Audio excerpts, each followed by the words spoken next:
अभी तक हम लोगों ने देखा था कि क्रोमोसोम्स में क्या क्या स्ट्रक्चर होते हैं और क्रोमोसोम क्या क्या चीज का बना होता है। उसमें नॉन हिस्टोन प्रोटीन्स होते हैं, हिस्टोन प्रोटीन्स होते हैं और डीएनए होता है। उसके बाद हम लोगों ने न्यूक्लियोसोम मॉडल्स पढ़ा था।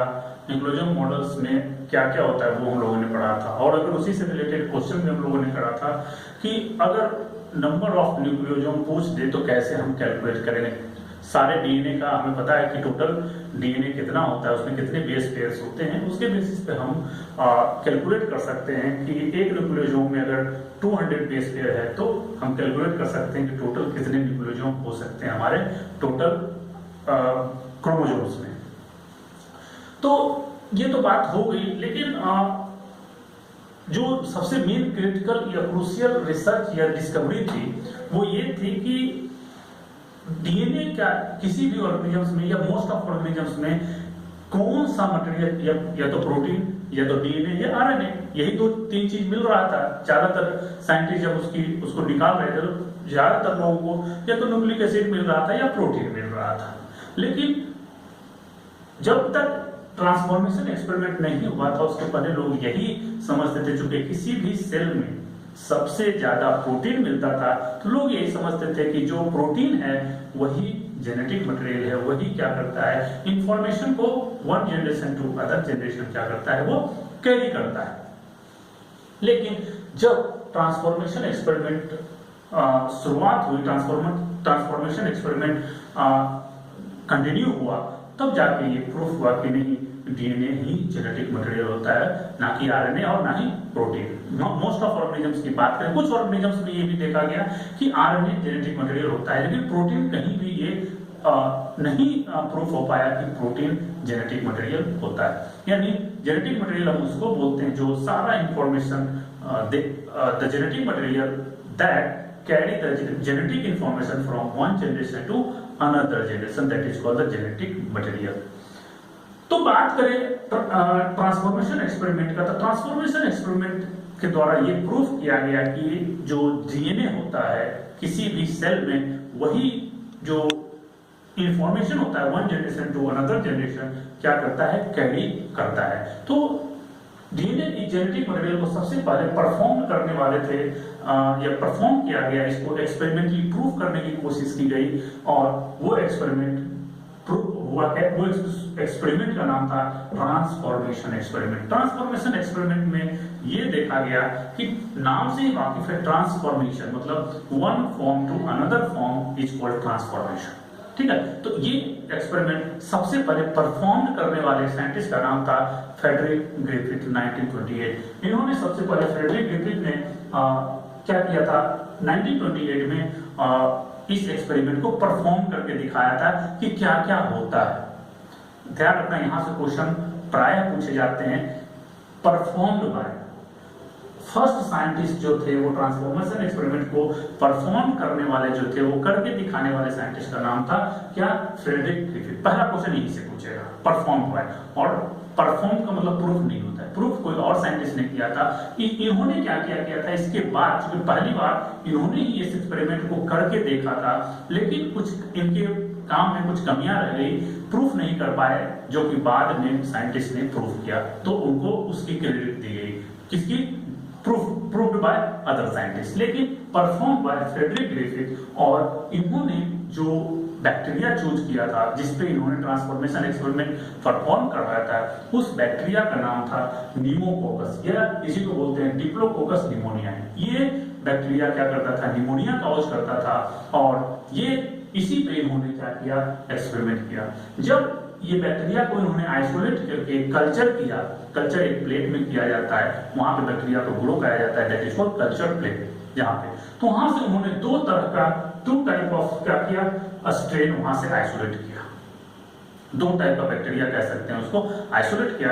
एक बैक्टीरिया था जो एस था, जिसका नाम उन्होंने दिया, एस मतलब स्मूथ। उस बैक्टीरिया का जो देखा गया सरफेस था वो स्मूथ था, और एक बैक्टीरिया जो आर सेकेंड नाम दिया गया, इस आर ये एस थर्ड जो है वो नंबर का है, और एस मतलब स्मूथ। ये एक स्ट्रेन का नंबर दिया जाता है 1 2 3 4 इस तरह से। तो उन्होंने देखा कि बहुत सारे जो उसमें था, तो मेनली डिफरेंशिएशन दिख रहा था एस थर्ड और आर सेकेंड में। एस थर्ड मतलब स्मूथ था, जो कि डिजीज काउच करने वाला था और एक आर सेकेंड था। आर मतलब रफ, उसका सरफेस रफ था, उसके चारों तरफ क्या था, कोई लेयर नहीं था, और नहीं लेयर होने की वजह से क्या था, ये रफ था और नॉन वायरोलेंट था। नॉन वायरोलेंट का मतलब जो डिजीज काउच नहीं करे, यानी डू नॉट काउच निमोनिया। ये क्या कर रहा था, निमोनिया काउच नहीं कर रहा था। इन्होंने क्या किया, इसको परफॉर्म करने के लिए माइस को लिया। माइस में क्या किया, जब इन्होंने इसको देखा कि डाल के देखा क्या करता है, तो उन्होंने देखा कि माइस में निमोनिया हो जा रहा है, जिसकी वजह से माइस मर जा रहा है।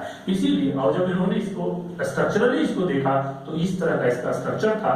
एक बाहर में क्या था, म्यूकोपॉलीसैकेराइड। याद कीजिएगा, ये जो नॉर्मल जो बैक्टीरिया था, उस बैक्टीरिया के चारों तरफ एक म्यूकोपॉलीसैकेराइड्स का लेयर था जो इसको स्मूथ बना रहा था। यहां से क्वेश्चन बीच में पूछा गया कि S3 जो था वो स्मूथ क्यों था। इसलिए स्मूथ था क्योंकि ये म्यूकोपॉलीसैकेराइड का जो कैप्सूल है वो चारों तरफ प्रेजेंट है S3 में, और यही जो कैप्सूल है R सेकेंड में जो है एब्सेंट है, जिसकी वजह से क्या था, ये रफ हो गया था। बाकी डीएनए भी वही है और इसमें भी डीएनए सेम बाय सेम है, कोई डिफरेंस ज्यादा नहीं है। लेकिन जो मेन डिफरेंस था ये था कैप्सूल का, यानी S3 में जो कैप्सूल की वजह से क्या था, ये वायरोलेंट हो गया था, और इसमें कैप्सूल नहीं था, जिस वजह से ये क्या था, वायरोलेंट हो गया, नॉन वायरोलेंट था। अब बात करते हैं कि जो ये वायरोलेंट मतलब ये इसको जब इंजेक्ट करेगा किया जाएगा माइस में, तो ये क्या कर रहा था, निमोनिया काउच कर रहा था।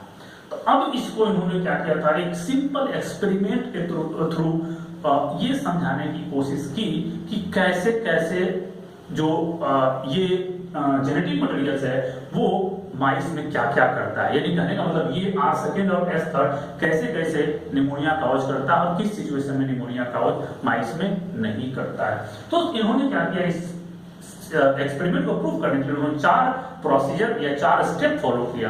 पहला स्टेप था, इन्होंने R सेकेंड, इन्होंने क्या किया, चूंकि ये कल्चर बन गया तो इस कल्चर को इन्होंने सबको आइसोलेट कर लिया, R सेकेंड और S3 को आइसोलेट कर लिया, और इंजेक्शन के थ्रू इन्होंने किया, सबसे पहले R सेकेंड को एकदम लिविंग था उसको इंजेक्ट करके देखा गया, किसमें, माइस में। तो जब माइस में इंजेक्ट करके उन्होंने देखा तो देखा कि माइस का जो डेथ है वो नहीं हो रहा है। अब माइस का डेथ नहीं हो रहा है, तो अगर माइस का डेथ नहीं हो रहा है तो इसका मतलब ये नॉन वायरोलेंट है और इसका जेनेटिक मटेरियल माइस में कोई प्रॉब्लम क्रिएट नहीं कर रहा है। क्लियर। फिर उन्होंने दूसरा एक्सपेरिमेंट किया S3 का। S3 जब इसमें इंट्रोड्यूस किया गया तो देखे उन्होंने देखा कि S3 जो है वो माइस को निमोनिया करता है और जिसकी वजह से उस माइस का डेथ हो जाता है। और तीसरा स्टेप था, उन्होंने क्या किया, S3 जो था, S3 को क्या किया, हीट एंड किल कर दिया, उसको गर्म पानी नीचे से क्या किया, जिस कल्चर में था उसको क्या किया, उन्होंने हीट कर दिया, और हीट करने की वजह से क्या हुआ, सारा जो बैक्टीरिया था वो उसका डेथ हो गया। अब वो जो हीट एंड किल बैक्टीरिया था, जो उसका सॉल्यूशन था, उसको क्या किया, इंजेक्ट किया गया माइस में। तब उन्होंने देखा कि ये माइस जो है सर्वाइव कर जा रहा है। इसका मतलब है कि हीट एंड किल करने पर जो S3 की जो वायरोलेंट प्रॉपर्टी थी वो हीट एंड किल करने के बाद वो खत्म हो जाता है, जिसकी वजह से अब ये माइस सर्वाइव कर रहा है। तो उसके बाद उन्होंने एक लास्ट स्टेप लिया और इन्होंने क्या किया, जो हीट एंड किल S3 था उसको क्या किया, R सेकेंड यानी रफ सेकेंड के साथ लिविंग जो था उसके साथ मिक्स किया, यानी जो ये हीट एंड किल था उसके साथ R सेकेंड को मिक्स करके क्या किया, जब माइस में इंजेक्ट किया तो क्या हुआ, उस माइस का डेथ हो गया। डेथ क्यों हुआ, इस चीज को वो उन्होंने बहुत तरह से कैसे कैसे उन्होंने स्टेप लिया, कैसे क्या क्या किया। तो जब इन्होंने इंजेक्ट किया इस माइस में, डेथ हो गया, तो इस डेथ माइस से उन्होंने क्या किया, फ्रेडरिक ग्रिफिथ जब इसका निकाले ब्लड और ब्लड निकाल के देखा तो उन्होंने वहां पे कुछ लिविंग S3, जबकि इन्होंने डाला था क्या, हीट एंड किल्ड, मरा हुआ था, लेकिन उन्होंने वहां पे कुछ लिविंग S3 को आइसोलेट किया यहां से, इस माइस से। तो इस चीज पर उन्होंने कंक्लूजन निकाला कि भाई इस माइस का डेथ जो ये लिविंग S3 इसमें मिला वो क्यों मिला होगा। इन्होंने कोशिश किया एक्सप्लेन करने की। इन्होंने ये कहा, इनका जो कंक्लूजन था करने का मतलब, जो फ्रेडरिक ग्रिफिथ का फाइनल कंक्लूजन, ये चारों जो स्टेप्स था, इसमें इन्होंने ये कहा कि R सेकेंड जो ये लिविंग है इसकी वजह से इसने कुछ ना कुछ इसको दिया होगा, यानी आर सेकेंड जो था वो कन्वर्ट हो गया किसमें, एस थर्ड में, लिविंग में। पहला यानी ट्रांसफॉर्मेशन यानी मॉर्फोलॉजिकल चेंजेस, ये genetic changes of R third into S third, इसका ट्रांसफॉर्मेशन हो गया और किसमें हो गया, एस थर्ड में हो गया, पहला। दूसरा इन्होंने ये कहा कि कुछ ट्रांसफॉर्मिंग प्रिंसिपल्स इसमें है, एस थर्ड में था जो किल्ड था, वो क्या किया इन्होंने, इस आर सेकेंड को ट्रांसफर कर दिया, जिसकी वजह से ये R second is converted into S third, S third में वो कन्वर्ट कर दिया। यही इसी उसका नाम दिया गया ट्रांसफॉर्मिंग प्रिंसिपल्स। और ये ट्रांसफॉर्मिंग प्रिंसिपल्स क्या हुआ, ये heat and killed S third में स्ट्रेन से कहां चला गया, ये आर सेकेंड में चला गया और ये फाइनली कन्वर्ट हो गया किसमें, एस थर्ड में। और इन्होंने इसी के बेसिस पे उन्होंने कहा कि दिस जेनेटिक मटेरियल जो ट्रांसफॉर्मिंग प्रिंसिपल था transferred from S third strain to R second strain and make it violent. जो जेनेटिक मटेरियल था जो यहां से एस थर्ड से ट्रांसफर होकर लिविंग में आ गया और इसको क्या किया, ट्रांसफॉर्म करके एस थर्ड में कन्वर्ट कर दिया और उस कन्वर्ट होने की वजह से क्या हो गया, R second is becomes violent, यानी अब ये एस थर्ड बन चुका है और ये वायोलेंट हो गया। अब वायोलेंट जब हुआ, लेकिन इन्होंने ये क्लियर करके नहीं बताया, अब जैसे ये ट्रांसफॉर्मिंग प्रिंसिपल्स है, लेकिन इन्होंने ये नहीं बताया कि ये डीएनए गया या आरएनए गया या प्रोटीन गया। इन्होंने इस चीज को एक्सप्लेन ये नहीं कर पाए और he did not define the biochemical characterization of genetic material, यानी ये जेनेटिक मटेरियल क्या है। उन्होंने ये बता दिया कि कुछ ना कुछ इसका जेनेटिक मटेरियल इसमें था जो क्या किया, ये आर सेकेंड को ट्रांसफर कर दिया, जिसकी वजह से ये क्या हुआ, एस थर्ड में कन्वर्ट हो गया। लेकिन वो गया क्या, वो डीएनए था या आरएनए था या प्रोटीन था। He fails to explain that the DNA is genetic material, यानी ये यहां तक तो एक्सप्लेन कर दिए, लेकिन ये एक्सप्लेन नहीं कर पाया कि जो ट्रांसफर हुआ एक्चुअली होता क्या है कि जब कोई एक्सपेरिमेंट साइंटिस्ट परफॉर्म करवाते हैं तो उसको डिस्कस किया जाता है साइंटिफिक कम्युनिटी में। तो साइंटिफिक कम्युनिटी ने पूछा भाई जो ट्रांसफर आप करवा रहे हो है क्या, बात तो वही रह गई, लेकिन फिर भी उन्होंने एक बेस दे दिया कि भाई कुछ ट्रांसफर हो रहा है, तो इसके बेसिस पे बहुत सारे साइंटिस्ट ने इसके आगे रिसर्च करना शुरू किया और तब जाके ये प्रूफ हुआ कि डीएनए ही जेनेटिक मटेरियल है और कोई और जेनेटिक मटेरियल नहीं है।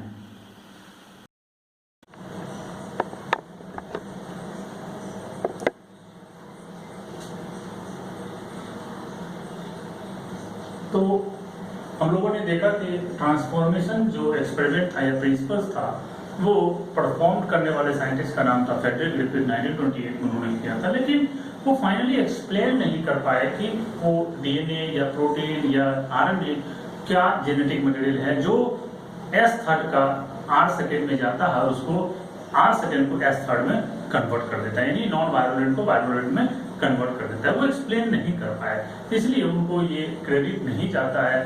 बाद में अमेरिका के 3 साइंटिस्ट थे यूएसए के, उनका नाम था Oswald Avery, Maclyn McCarty and Colin MacLeod. इनको एवरी, मैककार्टी एंड मैकलियोड के नाम से भी जाना जाता था। इन्होंने 1933 से एक्सपेरिमेंट शुरू किया इसको प्रूव करने के लिए और 1944 में ये कंप्लीट हुआ और इन्होंने पूरी तरह से इस चीज को एक्सप्लेन कर दिया, प्रूव कर दिया कि डीएनए ही जेनेटिक मटेरियल है, इस केस में और कोई जेनेटिक मटेरियल नहीं है। इसके लिए इन्होंने क्या किया, इसका उन्होंने बायोकेमिकल एक्सप्लेनेशन या प्रूफ किया और बायोकेमिकल एक्सप्लेनेशन प्रूफ करने के लिए उन्होंने क्या किया, सबसे पहले इन्होंने जो एस थर्ड कन्वर्ट हुआ था वो एस थर्ड को क्या किया, इन्होंने किल किया और किल करने के बाद वहां से 3 जो मेन मॉलिक्यूल्स था उसको क्या किया, उन्होंने आइसोलेट किया। तो मेन जो मॉलिक्यूल्स उनको मिला वो DNA, RNA and protein hit and kill S third से उन्होंने आइसोलेट कर दिया, क्योंकि एस थर्ड जो है जो हिट एंड किल्ड है उसी से गया होगा आर सेकेंड में। तो सबसे पहले इस हिट एंड किल्ड में कौन कौन सा मेन मटेरियल है जो ट्रांसफर हो सकता है उसको उन्होंने क्या किया, क्रिस्टल फॉर्म में आइसोलेट कर दिया, डीएनए, आरएनए, प्रोटीन। अब उन्होंने इस चीजों को क्यों आइसोलेट किया, इसलिए आइसोलेट किया कि अब वो ये देखना चाहते थे कि इस तीनों में कौन जेनेटिक मटेरियल है और कौन आर सेल जो है आर सेल को एस सेल में कन्वर्ट कर देता है, जिसकी वजह से क्या होता है, ये R cell converted into violent, कौन ऐसा चीज है, ये तीनों में कौन ऐसा मटेरियल है जो ऐसा काम करता है। फिर उन्होंने इसको प्रूफ करने के लिए 2 एक्सपेरिमेंट रन करवाया। पहला तो उन्होंने एक सिंपल स्टेप था, उन्होंने क्या किया कि जो डीएनए है इस तीनों को एक एक करके उन्होंने क्या किया 8 सेकेंड में उसके सॉल्यूशन में डालना शुरू किया।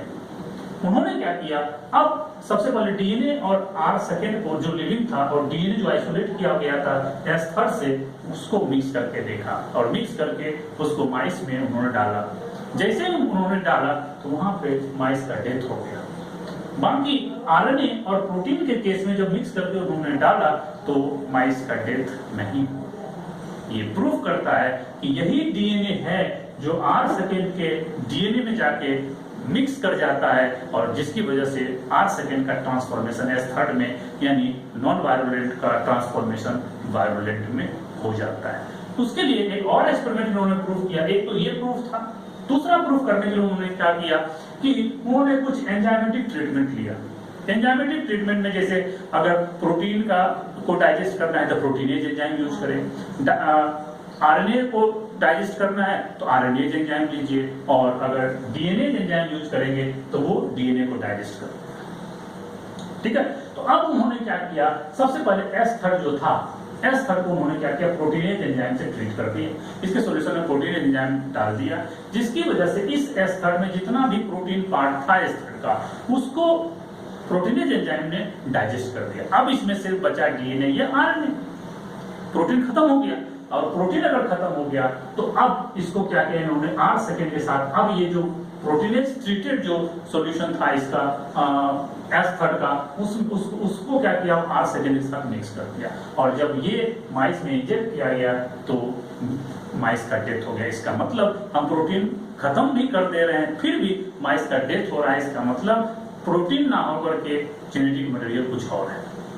दूसरा एक्सपेरिमेंट उन्होंने प्रूव कराया कि S3 को आरएनएज ट्रीटमेंट दिया। आरएनएज क्या करेगा, जितना भी आरएनए उसमें प्रेजेंट है उस आरएनए को पूरी तरह से क्या करेगा, डिस्ट्रॉय कर देगा, डाइजेस्ट कर देगा।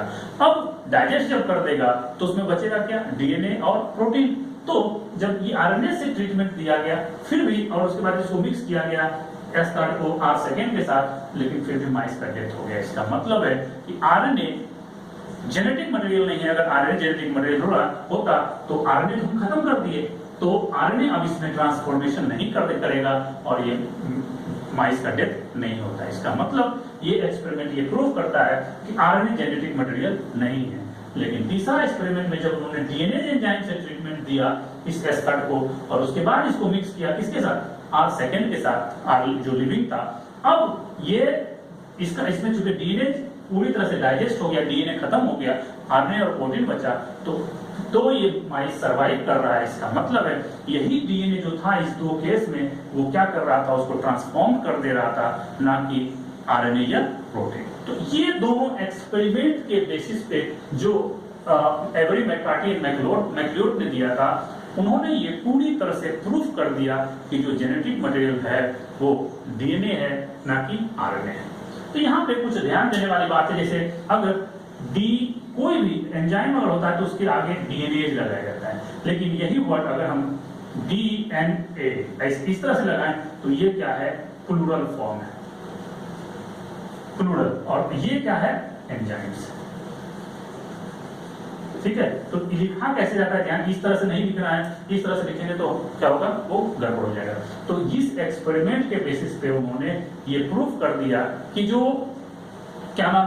जो इसका डीएनए है वो डीएनए ही क्या करता है, इसके डीएनए के साथ मिक्स करके उसको क्या करता है, ट्रांसफॉर्म कर देता है। ट्रांसफॉर्मेशन के बाद क्या होता है, वो पूरी तरह से उसके चारों तरफ क्या होता है, एक कैप्सूल बन जाता है म्यूकोपॉलीसेकेराइड्स का, और वो S3 में कन्वर्ट हो जाता है। तो ये पूरा क्या है, ट्रांसफॉर्मेशन एक्सपेरिमेंट है, और इस ट्रांसफॉर्मेशन एक्सपेरिमेंट के द्वारा ये प्रूफ हो गया कि जेनेटिक मटेरियल जो होगा वो डीएनए ही होगा, ना कि आरएनए और प्रोटीन होगा।